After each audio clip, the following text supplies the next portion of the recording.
Short update for you guys today because I'm still trying to recover from a cold. But I was able to close out a profitable basket. And it's one of the reasons why I love my RMI strategy so much is because of how clean the trades were today. And I'll get into that in just a second. So closed out profit of 1.15%, which is $235. And it puts my account at an all-time new high of 20.55%. Okay. Robert's account hasn't closed out any trades yet this week, and my other buddy's account, which $1,000 of my money, is now $1,039. So this account is 3.98%. So a little bit of backstory on this account.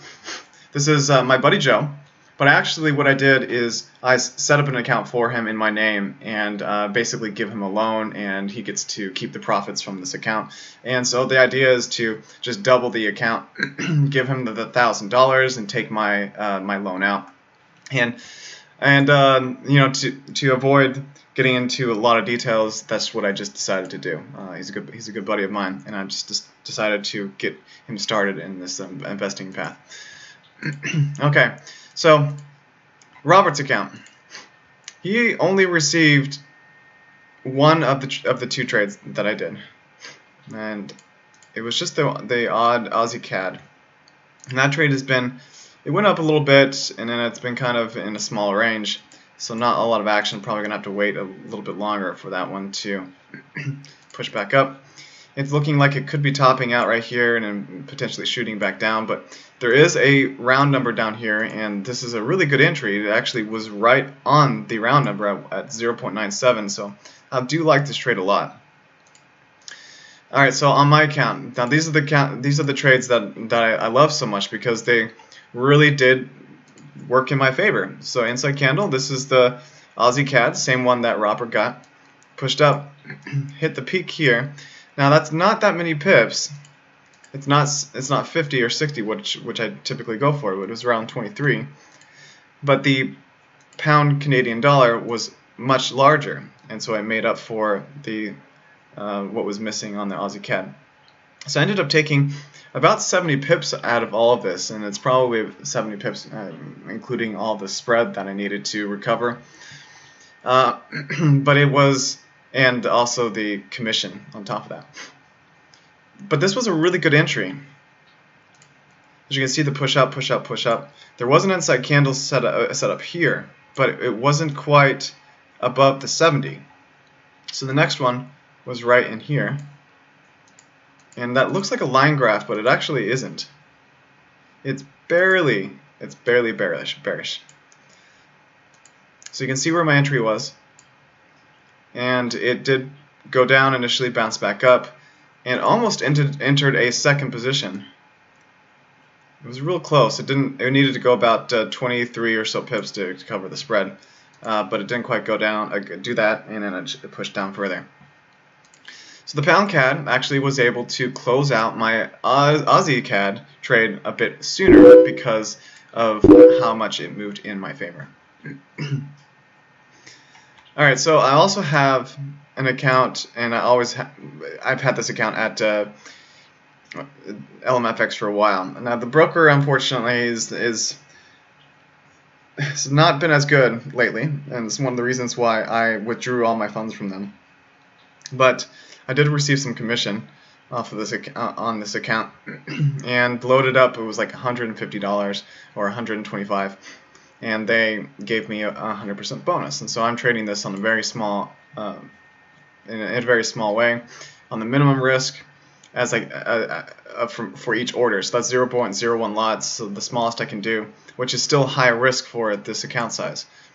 So you can see that there's 4 orders, and this was the entry here, but there was an 8 pip spread. I'm really concerned about the spread at LMFX at 8 pips. It's really high. So I'm not really sure if this is going to work out for LMFX, the NZD CAD pair. So I'll have to test it out and see.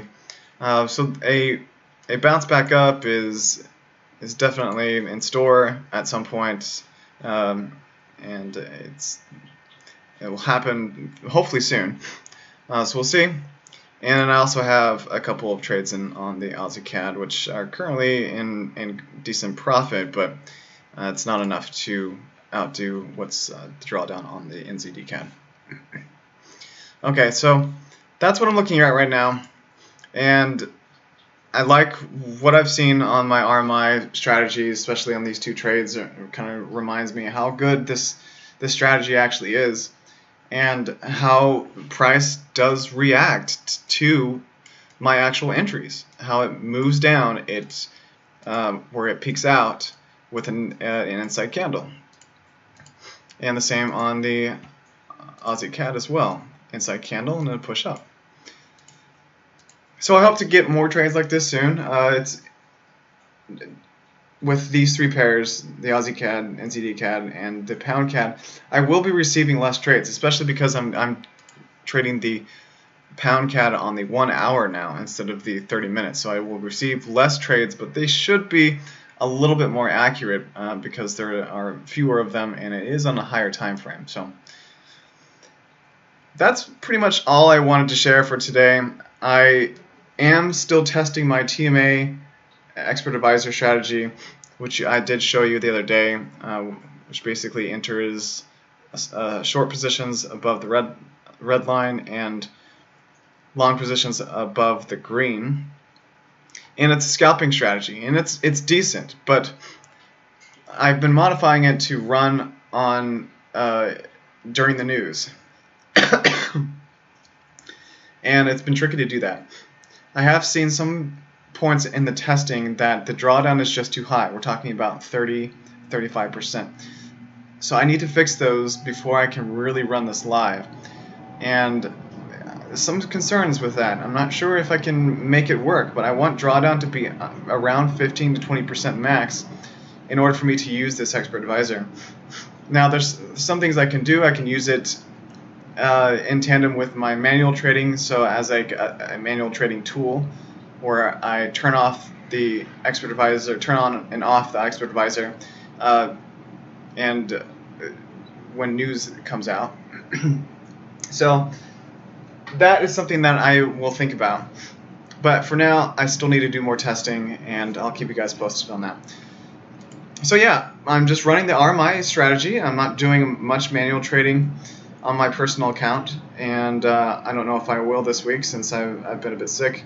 I'm actually going out of town on the 16th, so you guys may or may not hear a lot from me. I'm playing a concert in New York City. So there you have it. I'll see you guys next time for a new update. Have a good one.